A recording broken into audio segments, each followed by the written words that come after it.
ધારાસભ્ય આવે? નો આવે, 5 વર્ષ નો આવે. સાંસદ કોણ છે? સાંસદ કોણ છે ઈ મને ખબર નથી. અમે હા અભર એટલે કહું છું, નકર અમારે ધારાસભ્ય છે શાંતિ સોહાણ. હે સાંસદ ને ભાઈઓ નથી, કોઈ દી નામ જ આજ સાંભળ્યું.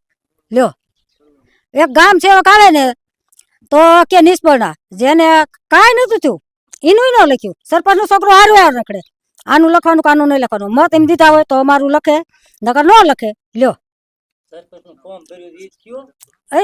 ફોર્મ તો ભલે ભર્યું તો સામું કેમ થાય કે આ વિરોધમાં, પણ આપણે એવું શું કામ કેવું જોઈએ? પણ ન લખે ને છોકરો. આમ ડુંગળી વાવી છે, અમારે કાંઈ ન થાય તો ઈ કે તમે કે લે આ તમારે કે ડુંગળી ન વાવાય ને કે માંડવીનું જ છે કે. હવે બધા માંડવી ન વાવી કે માંડવીની વેત હોય તો વાવી ગયો. માંડવી બિયારણ કેવા મોંઘા, ખાતર કેવા મોંઘા, શું કરવી?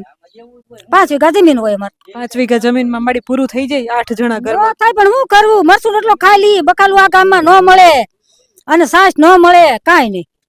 જો એમ કે ગાયુંના ફોર્મ ભરે છે, એમાં કે ઓલું 900 રૂપિયા મળશે અમને. એ કાંઈ નહીં, અમે ફોર્મ ભર્યું એ રદ કરી નાખ્યું. ફોર્મ ભરી તો રદ કરી નાખે. લ્યો, આવા અમારા કરવું શું? અમારા સાહેબ ચોટીલા પોગતી હોય, વાત ન પોગતી હોય, પણ સરપંચ જ એમ કે આમ ઇશારો કરી દે એટલે ઓલો કામ ન કરે. અમે તો 7 ઠેકાણે જોયું, આને પાસ કરવાનું મકાન લખતા જતા હોય તો ઓલા હામું એકા બીજા જોઈ લે, આમ આજ ફરી એટલે ન અમારું લખે. લ્યો, તરત જ મકાન 20,000 દો એટલે લખે તો પાસ કરે.